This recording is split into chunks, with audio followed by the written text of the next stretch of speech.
Welcome back, physics enthusiasts. I'm Swati. In this video, we are going to do some competency-based question on topic alternating current. Series continued है जिसके अंदर हम सारे competency-based question कर रहे थे.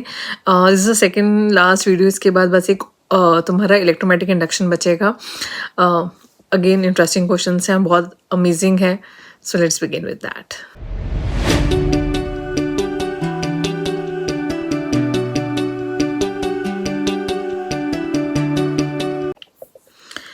Okay, so the first question says if P average represent average power dissipated and I average is the average current through a resistor over one cycle of a input sinusoidal voltage, which of the following statement is correct for an AC circuit with resistor only? तो अगर आपके पास एक sinusoidal voltage का input है something like this time versus V, तो इसके अंदर V का जो आपके पास इक्वेशन होती है V not sine omega T, instantaneous equation कहते हैं इन्हें. और अगर प्योर रेजिस्टर है तो I की जो इक्वेशन हो जाती है वो भी I naught sine omega T ही है, where I naught can be V naught by R. तो अगर हम साइन इनका एवरेज लें तो तुम्हारा साइन ओमेगा टी का average over one complete cycle में क्या होता है, 0 होता है. ठीक है, ऑब्वियसली बात है, आधा पॉजिटिव ऊपर आधा नीचे तो वो 0 हो जाता है. इसकी डेरिवेशन इंपॉर्टेंट है, वही बात देख लेना. तो तुम्हारा आई एवरेज तो यहाँ से क्या हो गया, 0 हो गया. ठीक है, तो आई एवरेज यहाँ पे भी 0 आ रहा है और यहाँ पे भी 0 आ रहा है. अब अगर मैं पी एवरेज की बात करूँ तो पी एवरेज तुम्हारा क्या होगा, VRMS का होल स्क्वायर बाय R. ठीक है, तो अगर हम बोलें कि पी एवरेज फॉर एग्जाम्पल 0 है तो इसकी हमें कंडीशन 2 होगी. पहली होगी कि जो VRMS है वो 0 हो जाए. अब अगर VRMS ही 0 हो गया that means no input voltage, हमने कुछ इनपुट ही नहीं दिया तो बात ही ख़त्म होगी, कोई इनपुट ही नहीं है. और दूसरा, अगर R जो है रेजिस्टेंस वो तुम्हारा इनफाइनाइट हो जाए तो R इनफाइनाइट का मतलब क्या है, नो करंट या ओपन सर्किट. तो इसमें भी बात वही होगी कि भैया सर्किट ही ओपन नहीं है तो फिर हम क्या करें. तो अगर हम नॉर्मल कंडीशंस देखते हैं कि भी कुछ वोल्टेज आ रहा है तो करंट भी फ्लो हो रहा है, रेजिस्टेंस बहुत हाई नहीं है, तो पी एवरेज जो है वो 0 नहीं होगा. पी एवरेज की जनरली कुछ वैल्यू होगी and since it's a power it can not be negative, तो ये ग्रेटर देन 0 हो जाएगा. So B would be the correct option. ठीक है, नेक्स्ट क्वेश्चन करते हैं. Okay, so in the next question, you have an LCR series circuit is connected to an AC supply of omega 100 radian per second. Given the values as R is 100 ohm, L inductance जो है that is 500 millihenry, capacitance is 5 microfarad. Study the following statements carefully. ठीक है, the given circuit is dominantly capacitive, the instantaneous current in the circuit leads Vmax, the omega is greater than this, then the circuit becomes dominantly inductive. If LCR circuit can be made capacitive by changing the values of, okay, keeping identify the correct option करना है. तो एक ही को check करते हैं. सबसे पहले पूछ रहा है कि ये क्या है, डोमिनेटली कैपेसिटिव होगा, इंडक्टिव होगा, रेजिस्टेंस होगा. तो basically let's calculate XL and XC. तो एक्सएल होता है तुम्हारा इंडक्टिव रिएक्टेंस जिसकी फॉर्म वैल्यू होती है L omega. L is given as 500 milli henry, 500 milli 10 to the power -3 and omega is your angular frequency which is 100 radian per second and this comes out to be 50. ठीक है, 2 0 और ये 10 की power -3 चला गया. And XL since it's resistance, एक तरह का रेजिस्टेंस ही है जो इंडक्टर लगा रहा है, बस नाम चेंज करके रिएक्टेंस कर दिया, ओमेगा लगा दो. एक सी की वैल्यू देखें तो वो होती है 1 में सी ओमेगा. तो 1 में C is what, capacitance which is 5 microfarad. तो micro is -6 and omega is 100. ठीक है, तो ये हो गया तुम्हारा 1 में 5 इंटू 10⁻⁻⁴, ऊपर गया अपॉन में 5, तो ये 200 ओमेगा हो गया. तो अगर कैपेसिटिव का ज़्यादा आ रहा है तो ये क्या हो गया, एक कैपेसिटिवली डोमिनेंट हो गया. ठीक है, जिसका रिएक्टेंस ज़्यादा होता है वो ज़्यादा डोमिनेट करता है, तो फर्स्ट वाला करेक्ट है. Instantaneous current in the circuit leads V maximum, right. अगर कैपेसिटिव है, डोमिनेटली कैपेसिटिव है तो करंट लीड करता है बाय सम एंगल फाई से. और प्योरली कैपेसिटिव होता तो पाई बाय 2 से करेगा। अगर वो इंडक्टिवली डोमिनेट हो रहा है तो करंट लीड पीछे जाता है, लैग करता है वी मैक्स से पाई सम एंगल फाई। और अगर प्योरली इंडक्टिव है तो 90 डिग्री से करता है, और रेजिस्टेंस है तो सेम फेज में रहेगा। तो since it is dominantly capacitive तो ये वाला ऑप्शन भी करेक्ट हुआ। If omega is greater than 200√10 radian पर second the circuit become dominantly inductive. तो इस केस में क्या है कि ओमेगा को 200 रखते हैं ग्रेटर, फिर अपन चेक करेंगे। सो अगर हमारा ओमेगा कितना है 200√10, तो फिर अपन चेक करते हैं एक्सेल हो जाएगा तुम्हारा एल ओमेगा। एल की वैल्यू थी 500 milli, 500 into 10⁻³ into 200√10 and that comes out to be 5 2 10। एक ज़ीरो लगा देते हैं, एक और ये 2 ज़ीरो, 10⁻³ से चला गया। 5 इंटू 20 इज़ 100√10, ठीक है। एंड सिमिलरली अगर हम एक्स सी कैलकुलेट करें 1 में सी ओमेगा, तो सी कितना था हमारा 5 माइक्रो, तो 5 into 10⁻⁻6 and omega is 200√10। So this goes to be 5 2 10, 200 into 5 करोगे 1000 इंटू 10⁻⁻6 इंटू √10। ये हुआ 10⁻³ ऊपर गया तो प्लस का 3/√10। अगर इसको √10 से रेशनलाइज कर देते हैं तो एक ज़ीरो ऊपर काट के हो जाएगा 100√10। तो अब जब ओमेगा तुम्हारा 200√10 है तो ये एक तरीके का रेजोनेंस कंडीशन है, ठीक है, क्योंकि इसमें एक्सएल और एक्ससी इक्वल हो रहा है तो ये एक प्योरली रेजिस्टिव हो गया। और जैसे ही मैं ओमेगा बढ़ा दूंगी इससे, ठीक है, तो क्योंकि ओमेगा यहाँ ऊपर आ रहा है, एक्सएल इज प्रोपोर्शनल है ओमेगा के और एक्ससी इन्वर्सली प्रोपोर्शनल है, तो ओमेगा बढ़ाऊंगी तो एक्सएल बढ़ेगा, ओमेगा कम करूंगी तो एक्ससी बढ़ेगा। तो अगर ओमेगा इससे ज़्यादा करा तो ये हो जाएगा इंडक्टिव टाइप, और अगर छोटा करा कम करा तो कैपेसिटेंस वाला बढ़ जाएगा, तो ये कैपेसिटिव टाइप हो जाएगा। Okay, so I can say, इसने बोला है कि अगर ओमेगा बड़ा है इससे than the circuit become dominantly inductive, बिल्कुल सही बोला है। और the LCS circuit can be made capacitive और inductive by simply changing the angular frequencies. वो हमने देख लिया, एंगुलर फ्रीक्वेंसी को अगर 200√10 है then it is in a resonance condition, बढ़ा दी इंडक्टिव हो गया, छोटा कम कर दिया तो कैपेसिटिव हो गया, वी मैक्स को कांस्टेंट रख के। तो this is also the correct one. तो ऑल स्टेटमेंट्स आर करेक्ट, तो D is the correct option, ठीक है। इस टाइप के क्वेश्चंस कर लेना इम्पोर्टेंट है एलसीआर के, ठीक है। नेक्स्ट क्वेश्चन करते हैं। Okay, so in the next question you have a 5 ohm resistor, a 5 millihenry inductor and a 5 microfarad capacitor joined in series। तुम्हारे कोर्स में सिर्फ सीबीएसई में सीरीज एलसीआर ही है, ठीक है। ये रेजोनेट कर रहा है with a AC source of frequency omega naught, ठीक है। रेजोनेंस इज इम्पॉर्टेंट, इसके ऊपर सब कुछ कर लेना, न्यूमेरिकल्स हो गए, थ्योरी होगी, ग्राफ भी है, एक formula, everything, it's important. Condition इसकी अब बोल रहे, if only the resistance is change to 10 ohm the circuit resonate with the frequency of omega 1, and if only the inductor is changed to 20 millihenry the circuit resonates at a frequency of omega 2। omega 1 है, omega 2 का ratio लेना है। तो जो omega naught की value होती है वो होती है 1/2π√LC। L is your inductor, inductance जो है और सी कैपेसिटेंस है। अब सबसे पहले रेजिस्टेंस चेंज हुआ तो रेजिस्टेंस का कोई मतलब है नहीं, तो हम सीधा ओमेगा 1 लिख देते हैं विच इज़ 1/2π अंडर रूट में एल है पहला 5 मिली हेनरी का, 5 इंटू 10⁻³ और जो कैपेसिटर है वो 5 माइक्रोफेरेड का है, तो 5 इंटू 10⁻⁻6 हो गया।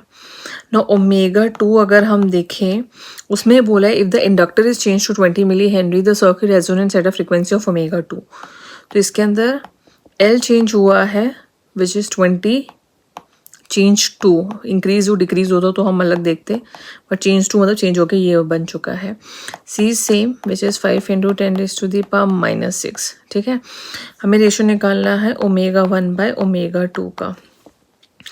तो क्योंकि अपॉन में है तो हम इसको ऐसे लिख सकते हैं कि ओमेगा की वैल्यू तो जा रही है नीचे 2π √में 5 इंटू 5 इंटू 10⁻⁻⁹ कर देती हूँ और ये 2π ऊपर चला जाएगा. 20 इंटू 5 ही रहने देती हूँ. 10⁻⁹ ये कैंसिल हो गया. अभी कंप्लीट सिंगल रूट में जाएगा तो वैसे तो मैं डायरेक्ट भी कर सकती थी, बट स्टिल अगर अंडर रूट अलग अलग है तो आप उसको एक कॉमन में भी ले सकते हो. 5 से 5 कैंसिल, 5 1 ज़ा 4 ज़ा, अंडर रूट ऑफ 4 इज़ 2, तो 2:1 जो है वो इसका रेशियो होना चाहिए, बट उसमें गिवन है, सो 2 इज़ द करेक्ट ऑप्शन. ठीक है. सो रेजोनेंस इज इम्पॉर्टेंट, इसको अच्छे से कर लेना. नेक्स्ट क्वेश्चन करते हैं. Okay, so in the next question you have the ratio of the turns in the primary and secondary coil in a given transformer is 1:10. Again transformer बहुत important topic है, इसमें भी theory, numericals everything अच्छे से कर लेना. तो हमें जो ratio given है primary by secondary का वो given है 1/10. ठीक है. अब है if the load resistance draws a current of 1.2 ampere from the secondary कोयल, मतलब सेकेंडरी कोयल का जो करंट है वो 1.2 एम्पियर गिवन है. Determine the current in the primary coil. IP निकालना है. अगर एफिशिएंसी ईटा 90% गिवन है तो जो तुम्हारी एफिशिएंसी होती है वो होती है आउटपुट पावर अपॉन में इनपुट पावर. इनपुट पावर, तो पावर का फॉर्मूला होता है V इंटू आई, तो आउटपुट वाला हो जाएगा V secondary I secondary VP IP. अभी 90% एफिशिएंसी दैट इज 0.9. ठीक है. देन VS अपॉन में VP IP अपॉन में, ओके यहाँ पे जो है तुम्हारा दिस इज नॉट S. ठीक है. तो यहाँ पे भी IS होगा. ऊपर सेकेंडरी वाले हैं और नीचे प्राइमरी वाले हैं. Okay, now it's perfect.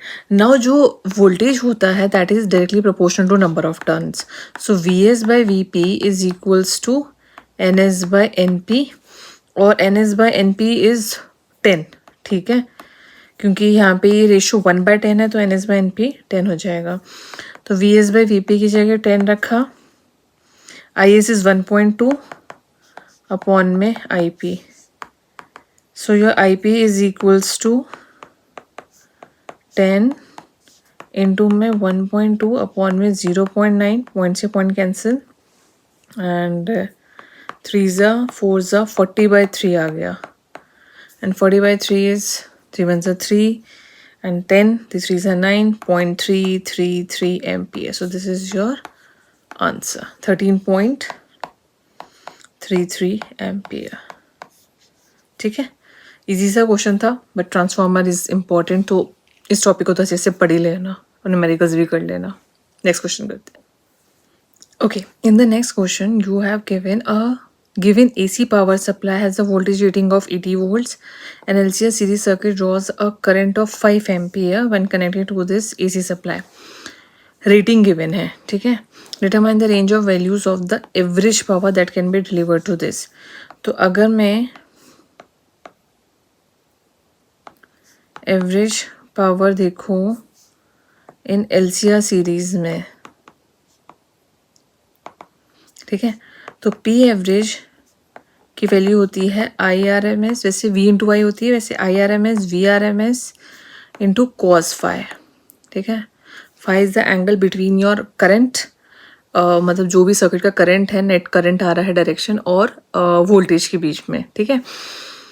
तो IRMS एंड VRMS जो होती है वो मैक्सिमम वैल्यू का √2 होता है, 1/√2 होता है, या फिर ये वो वैल्यू होती है जो हम खींच रहे हैं. ठीक है, आउटपुट से. तो जैसे यहाँ पे बोला voltage rating of this and when connected to इससे, तो इतना करंट ले रही है, तो ये इसकी RMS वैल्यू है. You can put IRMS is 5, VRMS is 80 into cos phi, तो ये हो गया तुम्हारे पास 400 कॉस फाई। अब कॉस फाई की वैल्यू पे डिटरमाइन करेगा इसकी रेंज। तो अगर हम एट रेजोनेंस पे देखें, रेजोनेंस पे क्या होता है, प्योर रेजिस्टिव होता है। तो प्योरली रेजिस्टिव वाले केस के अंदर तुम्हारा फाई कितना होगा, 0 डिग्री, क्योंकि जिस डायरेक्शन में करंट है उसी डायरेक्शन में तुम्हारा वोल्टेज होता है। मतलब जिस डायरेक्शन में वोल्टेज है ईएमएफ उसी डायरेक्शन में करंट होता है। पूरी रेजिस्टिव में तो फाई 0 हुआ, तो फाई 0 होने की वजह से ये हो जाएगा 400 कॉस 0 डिग्री, कॉस 0 इज़ 1, तो इट इज़ 400 वॉट। ठीक है। और अगर हम रेजोनेंस के अंदर ही कैपेसिटिव और वो देखते हैं कि अगर ये कैपेसिटिव है या फिर इंडक्टिव मान लो, दोनों के केस के अंदर जो फाई होगा वो 90 डिग्री जाएगा मैक्सिमम, मैक्स 90 से कम भी जाएगा। अगर कुछ कैपेसिटिव की वैल्यू है तो वो प्लस -90 में जाएगा, और अगर तुम्हारे कुछ उसकी वैल्यू इंडक्टिव की है तो 0 से उसमें वो रेंज में जाएगा। ठीक है। 0 तब होगा जब रेजिस्टिव है। अगर C का भी कुछ फैक्टर आ रहा है तो एग्जैक्ट 90 नहीं होता। ठीक है। जब वो प्योरली कैपेसिटिव होगा तब 90 डिग्री होगा, मतलब करंट जो है वो लीड करेगा। और प्योरली इंडक्टिव होगा तभी भी 90 डिग्री होगा, उस टाइम में करंट लैग करेगा। लेकिन अगर ये प्योरली इंडक्टिव और प्योरली कैपेसिटिव नहीं है, इन दोनों का कुछ इफेक्ट आ रहा है, तो वो फाई एंगल पर जाएगा, which could be anything 40, 50, 60। But जो तुम्हारा पी एवरेज 90 डिग्री पे ले, चाहे वो +90 या -90 करंट लीड कर रहा है या लैग कर रहा है, उसमें तुम्हारा पी एवरेज 0 जाएगा। तो मैक्सिमम जो जा रहा है वो हो रहा है 400 पर, और मिनिमम जो जा रहा है वो है 0 पे। तो जो रेंज है पी एवरेज की, okay, equal to and greater than 0 and less than equals to 400। ठीक है। दिस इज योर आंसर, क्योंकि रेंज पूछी थी, range of values of T, so this is your correct answer. ठीक है। अच्छा क्वेश्चन था, नेक्स्ट करते हैं। Okay, so in the next question you have the household power supply is at 200 volt and 60 hertz per. Find the time required for the value of current to change from 0 to its RMS value and the value of voltage to change from its RMS to 0 से। Okay, easy सा question है, voltage given है but काम नहीं आएगा। कई बार दे देते हैं एक्स्ट्रा डेटा तो कन्फ्यूजन हो जाता है कि गिवन है तो कहीं तो यूज़ करना है, बट ऐसा ज़रूरी नहीं है। अब देखो इंस्टेंटेनियस इक्वेशन अगर हम देखें करंट की, तो वो होती है I is equals to I0 sine omega T, और ओमेगा को हम लिख सकते हैं 2 pi into frequency 2 pi nu into T. ठीक है। अब अगर हम बोल रहे हैं change from 0 to RMS value, तो जब I 0 है तो टी भी क्या हो जाएगा, 0 हो जाएगा। फॉर टाइम अगर हम कुछ टी लेते हैं तो आई तुम्हारे पास आई एवरेज, सॉरी RMS पूछा है, टू इट्स RMS वैल्यू, तो आई RMS हो जाएगा, और आई RMS होता है I0/√2। ठीक है। तो आई की जगह हमने क्या रखा, I0/√2 is equals to I0 sine 2 pi frequency into T. I0 sin0 cancel हो गया, sine 1/√2, sine inverse 1/√2 is 45 degree, π/4 is equals to 2 pi, frequency आपको गिवन है 60 हर्ट्स की, तो इंटू 60 इंटू टी। तो ये पाई से पाई कैंसिल हो गया, एंड यहाँ पे तुम्हारा टाइम पीरियड आ गया 1 में 2 4 8 और 8 6 480 सेकेंड्स। ठीक है, ये ए का हुआ। और बी का पूछ रहा है time taking to change its value from RMS to 0। तो जो टाइम 0 से RMS में जाएगा वही टाइम RMS से अगेन 0 लगेगा। So time taken to change value from 0 to RMS is equal to time taken to change from RMS to 0। ठीक है, तो इसका आंसर भी क्या हो जाएगा, टाइम यहाँ पे भी जो लगेगा वो 1 में 480 सेकेंड्स होंगे। ठीक है। ठीक है, इंटरेस्टिंग क्वेश्चन था। IRMS पे भी क्वेश्चन कर लेना। This chapter is particularly good for your numericals. Numericals बहुत अच्छे से कर लो, इस पे जो फॉर्मूलाज वगैरह उसको अच्छे से करके थ्योरी करके न्यूमेरिकल्स पे अच्छे से जाओ, तो ऐसे काफ़ी क्वेश्चंस आते हैं। ओके, लास्ट क्वेश्चन करते हैं इस वीडियो का। Okay, in the next question, an alternating current is sent through a 100 km long telephone wire of capacitance 0.01 microfarad per kilometer at a frequency of 8 kilohertz. Find out what value of an inductor must be connected in series to this wire so that the current through the wire is maximum. देखो, ये तुम्हारे पास एक LC circuit है, मतलब इसके अंदर तुम्हारे पास inductor भी है, कैपेसिटर भी है, और आपको बताना है कि इंडक्टर की क्या वैल्यू हो जो करंट मैक्सिमम हो। तो for current to be maximum जिसका रेजिस्टेंस है, मतलब जो रिएक्टेंस है, रिएक्टेंस ही बोलेंगे इधर अपन, चलो रिएक्टेंस ही बोल देते हैं, जो रिएक्टेंस है of the circuit should be minimum. और रिएक्टेंस अगर तुम्हें पता हो तो हम XL माइनस XC या XC माइनस XL से निकालते, तो उसको मिनिमम तब करेंगे जब ये दोनों ही बराबर हो जाए, XL और XC। तो XL होता है L ओमेगा, ये होता है 1 में ओमेगा C। तो यहाँ से L निकालना है, तो ये हो जाएगा 1 ओमेगा स्क्वायर C। ओमेगा को हम लिख सकते हैं 2πf, ठीक है। फ्रीक्वेंसी गिवन है 8 किलोहर्ट्ज की, 8 किलोहर्ट्ज की। तो ये हो जाएगा 2πf का whole square into C, which is 1/2 4 pi square. Frequency का स्क्वायर करोगे तो 8 किलोहर्ट्ज है, तो 8 8 64 किलो 10⁻³ हो जाएगा। और जो कैपेसिटेंस है that is 0.01 microfarad. 0.01 micro is 10⁻⁻6। Okay,